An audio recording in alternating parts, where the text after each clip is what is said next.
Hello, and welcome to what might be a very sad unboxing or unenveloping. This was a secondhand purchase of a Fantasia title off eBay, if you couldn't tell by the packaging. And the packaging is a bubble wrap envelope, and that's it.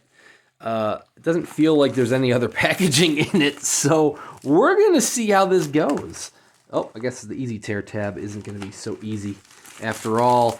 This is The Reign of Wizardry. Oh, he put some cardboard on it. Okay, we'll see. He taped some cardboard on it that almost covers the entire sides of the book. This is The Reign of Wizardry by Jack Williamson. It was originally, and hopefully it survived. We'll see. It was going to be really cool because I'm like, oh, hey, it's the very second Fantasia Press publication title.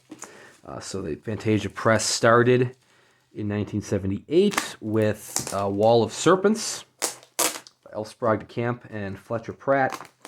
And their second title, which was in 79, was Reign of Wizardry by Jack Williamson, which is a piece of, I guess you would call it, you could call it like historical fiction or historical science fiction or historical fantasy, or you could call it like mythological fiction, I guess. Is that a subgenre?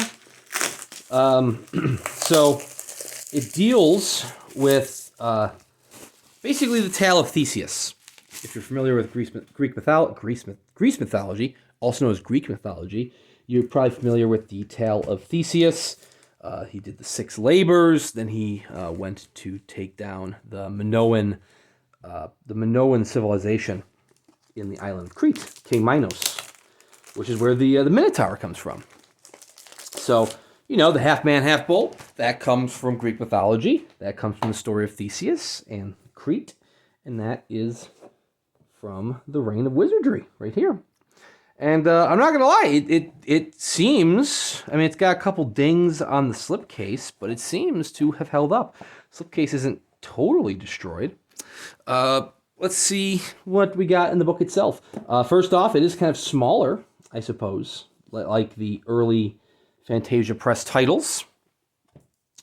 So this is early enough that they don't actually have the author's initials. Instead, you have the PP for the Fantasia Press, or Fred with a P, Fred the Robot. I never realized that their logo was a robot before. Then they pointed that out. We have cover artwork here by Steve Fabian. He recently completed a sequel to his classic novel, Humanoids. That would be The Humanoid Touch, which was also published by Fantasia Press.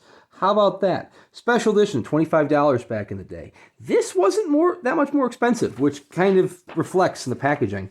The dust jacket, it's got its classic wear, but it's not overly destroyed. It's kind of faded on the spine. You can see the text there is a lot more yellow, a lot more gold than it is in the spine.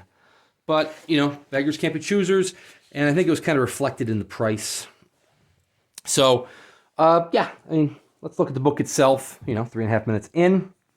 Classic end papers, nice little blue Reign of Wizardry, 1979. So this is not an original publication for Fantasia Press. It's a first hardcover or first special edition printing. First cloth edition is how they put it here. It was originally from 1940 that it was published, which is kind of fun. So this was published in 79, so it's been 43 years since this was published, a little over 40 years, and you figure this was originally published in what's most likely just paperback original in 1940, so almost a little under 40 years from the publication. So it's almost kind of equal from both sides of when it was originally published, when this edition was published, and this video right here in my hands. So we have Recollections of Unknown. Very interesting. I have an introduction, if you will, to the story. I know the story itself is only like 190 pages. It's a pretty small volume. It doesn't really feel small in my hands, but that sounds weird. And then there's our signature page, of which is copy 39 of 175 copies, signed by Jack Williamson, the Dean of Science Fiction, if you will.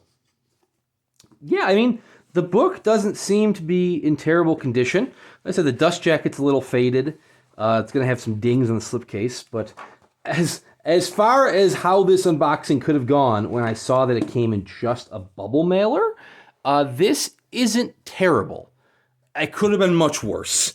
So Fantasia Press titles are, with the exception of any that are coming out, all available on the secondary market, or you can go to Fantasia Press's site, where Alex Berman, the man behind Fantasia Press, found a bunch of boxes of older titles that are in brand new condition from 79 or the 80s onward.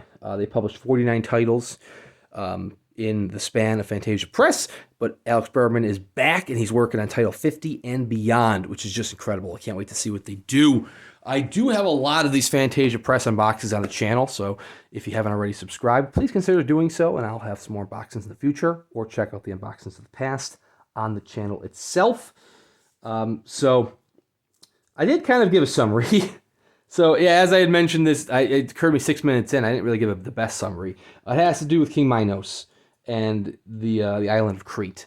And his city is protected by 3 barriers, one of which is kind of magical and dark arts. And Theseus is vowing to take down these barriers and the kingdom of Crete, the Minoan society, if you will.